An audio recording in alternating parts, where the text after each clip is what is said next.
Hey, good morning, everybody. Happy Tuesday. Hope your week is off to a great start. We're here with Beth, myself, Brent again. And we did a topic last week on just how to communicate a little bit better and some things that involved around how that works as introverts. And today we're going to talk about what to do when things go south on a transaction, meaning borrower leaves us, flakes out, can't get approved, backs out on the house, goes with a different lender, goes with a different real estate agent, all that fun stuff that we deal with, Beth. And I've got a few maybe questions to open it up for you. But when you think of that, when you think of things going south, what comes to mind for you as a real estate agent?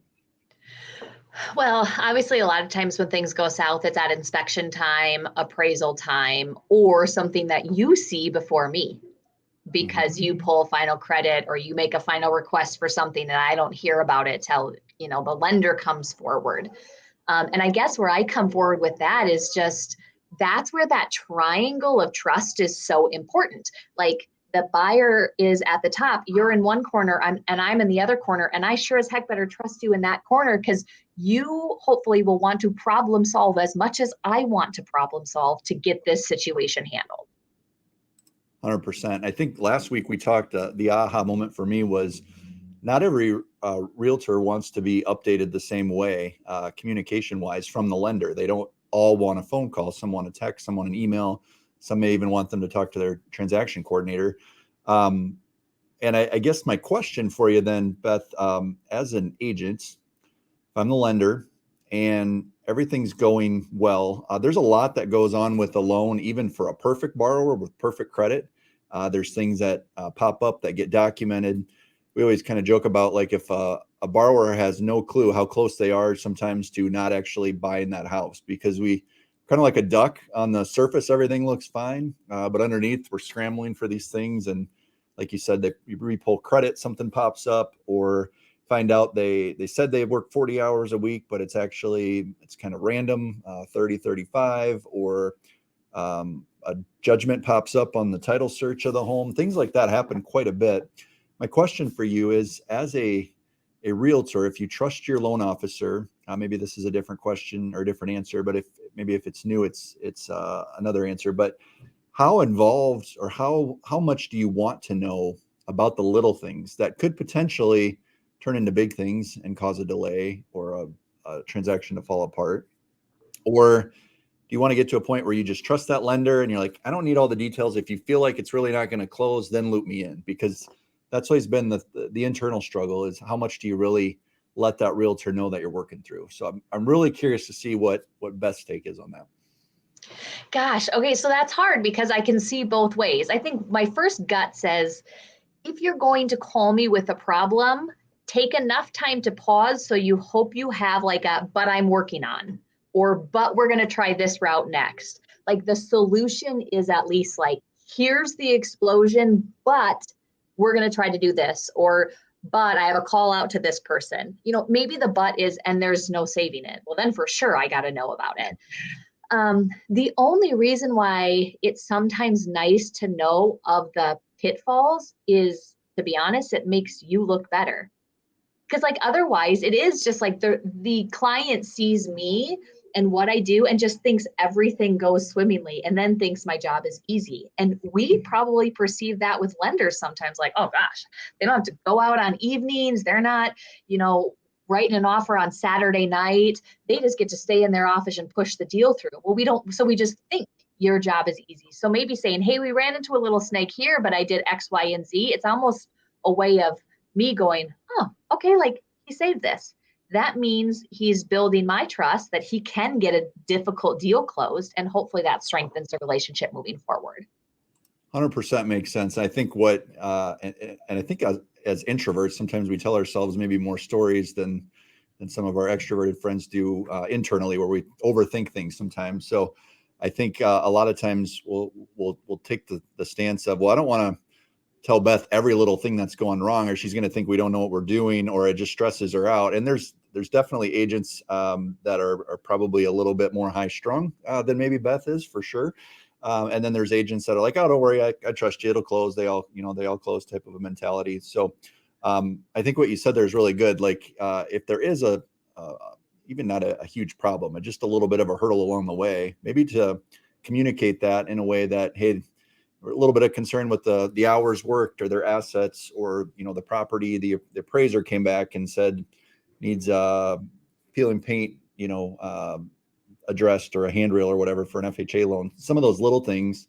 I think you're right there, Beth. You can actually prove your competence as a loan officer to the realtor and to the borrower by kind of preempting some of that as well. Like if it is an FHA loan, for instance, tell me about the property. Is there any concerns there?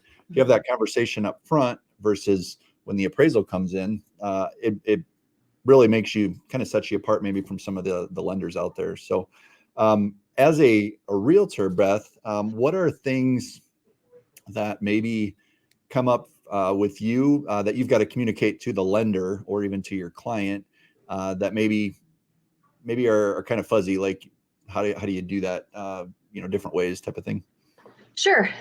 So I guess I can think of a personal issue that I had with a buyer who was conventional. So in my mind, because I really stick in my lane of real estate and I let the lender really know their finance lane, and I don't really get involved too much in that. So my assumption was, like I've got an inspection addendum that says the seller is going to give the buyer a credit because of some foundation work that needs to be done. Sent that to the lender. Well, because I used the word foundation, that was a flag for his underwriting team. And then he said it wasn't even like an underwriting issue. It was like more like how the government had their things written.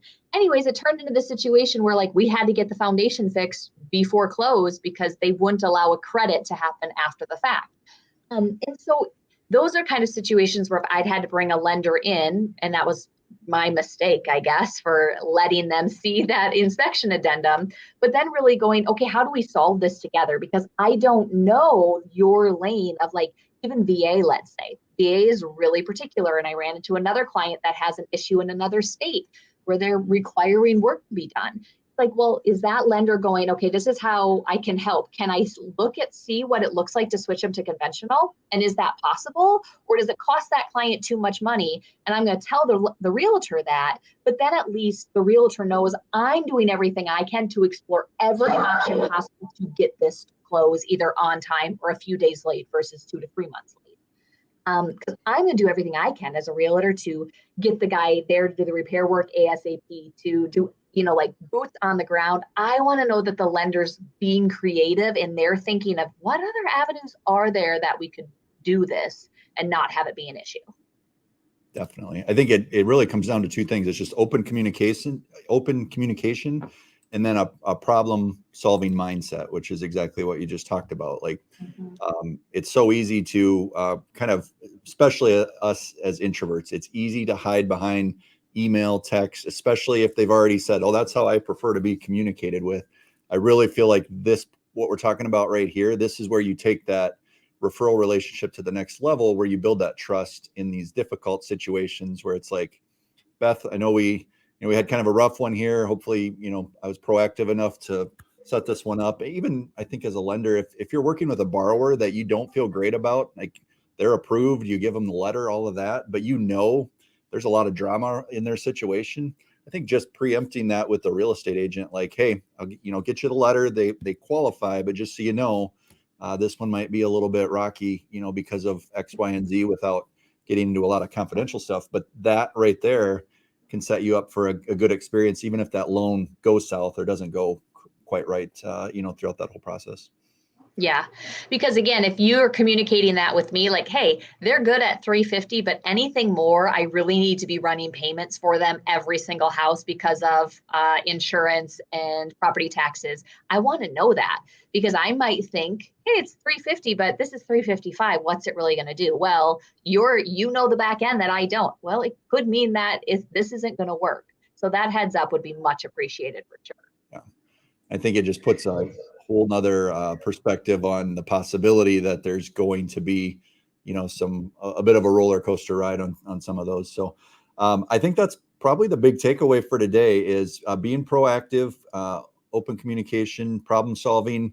And then when something does come up, picking up the phone. Hopefully you've already built that rapport via your updates and your, setting things up from the the beginning as a loan officer and as a real estate agent, communicated back with that loan officer. Love to hear from the group though. What are some things, even maybe share just a situation that was not fun at all? We've all had them. We remember them really well. Things that have gone south, and either it was handled in a great way, or maybe there was an area where if we would have done this, it would have been way different. So share it in the comments with the group. Let us know how the week's going. And do us a favor. If you've got a friend in the business, maybe you're a lender and you've got a real estate agent, or you're a realtor and you've got a lender partner that's not a part of this group that you think would fit well with the introverted type of a mindset, go ahead and share the group with them. We'll be back again probably next week, 4th of July holiday and all that, but we'll jump on again maybe late next week for another one of these. Have a great holiday, everybody, and we'll talk soon.